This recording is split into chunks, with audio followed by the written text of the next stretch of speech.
जब हिँड्दा हिँड्दै थाक्छु म कहिले काहीँ त्यति बेला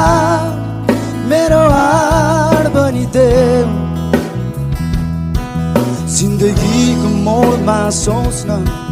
सकिन भने तिम्रो मिठो विचार मलाई देऊ यही हो अर्थ भन्नुको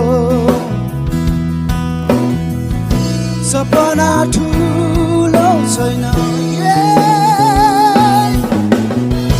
दिलाउना गर्न पर्यो जिन्दगीमा जब हिँड्दा हिँड्दै थाक्छु म कहिले काहीँ त्यति बेला मेरो हाड बनिदेऊ जिन्दगीको मोडमा सोच्न सकिन भने तिम्रो मिठो विचार मलाई देऊ यही हो